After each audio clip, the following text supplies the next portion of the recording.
So what is up, Huligang? Nagbabalik na naman kami ni King. Magpapadino kami dito sa Dino Pro Philippines kasama ang street tuners. Papakita ko sa inyo mga pinagdaanan natin at ang mga nagawa na natin bago tayo ipadino dito sa sukat. Sasabihin ko mga kailangan na di papaliwanag ko lahat ng gagawin namin dito sa pagdadino natin. Siyempre, umpisahan natin sa sasakyan kasi kailangan natin ng sasakyan para maitono. Pwede po ito sa motor at saka sa rear wheel drive and front wheel drive na setup po ang ating rollers. Siyempre, nagpakabit na kayo ng bolts on, parang full system exhaust, tsaka mga air filter natin. At sa mga bumubuo ng makina, yung mga secret nilang mga internal, sasabihin na po dito para may pasok ang tamang lakas at air and fuel ratio. Usapang budget naman tayo, Huligang. Magkano ba ang pagpapadino tune? Ang dyno tuning kasi binabayaran natin tong place at saka tong rollers at 7,000 pesos. Hindi ko lang sure kung magkano sa ibang mga branch. Sa presyo naman sa tuner, yung mag-tune ng ating sasakyan, depende po yan kung ano na pag-usapan nyo. Pero ito sa street tuners, tiwala po ako dito kasi sila rin ang nag-build kay King. Sila po ang bumuo na ito dati. Dati na nakascab daw po siya is 237 ang horsepower. Titingnan natin ang mga pulse at ang unang pulse natin is wala pang VTEC. Tignan natin kung gaano kalakas siya na walang VTEC.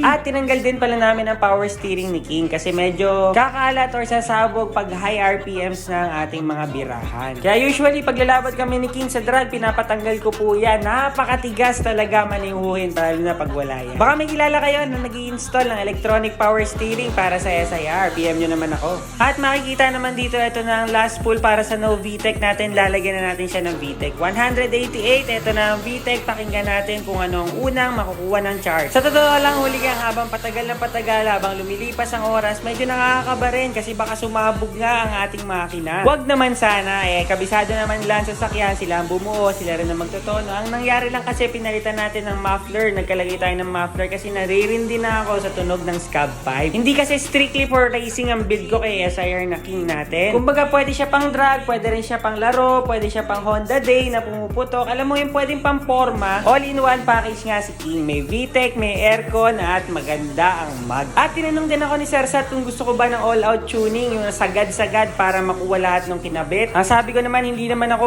oras ng todo, gusto ko lang maglaro hanggang mag-champion nga tayo. Kaya nga dun kami sa safe tune. Nung una kasi akala ko ang laban ng drag unahan lang. Yung pala may mga oras-oras pa tayong tinitignan. Ilaw na dapat bantayan para hindi tayo ma-disqualify. May mga nag-champion na mas matataas ang oras ng mga second at saka third. Meaning, paano ka mananalo, kailangan pare-parehas po ang oras. I-declare mo gaano karami pa ang kalaban, basta ang shifting mo pare-parehas lang dapat. Dapat sinasabi ko rin sa akin na pare-parehas din ang shifting ko kasi minsan hindi. Guys, ang dyno tuning para lang makita natin up close ang numbers at matono ng sagad. Okay din magpa-remap kung nagpakabit na kayo ng full system exhaust at saka nagpapalit na kayo ng air intake. Pwede nga rin siya sa all stock, tataas ang horsepower lalo na pag diesel. Makikita nyo naman dito na kinu-cool down pa natin yung ibang parts ni King para yung next pull natin medyo malamig ang makukuhang hangin. Bumalik naman tayo sa nangyari na wala na ako sa puro kwento. Ito na yung huli namin pool. Makikita nyo naman na 231 pero lalabas sa screen is 233 horsepower para kay King.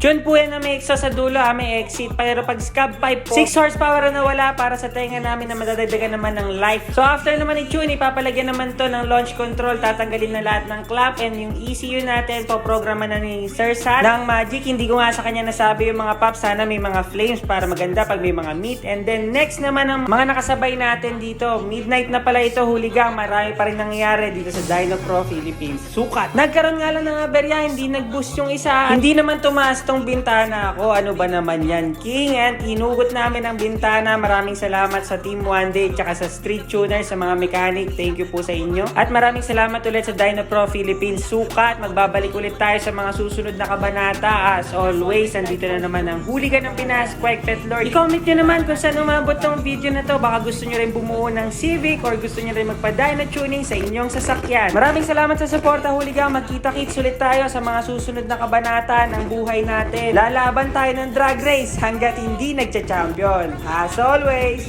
huli!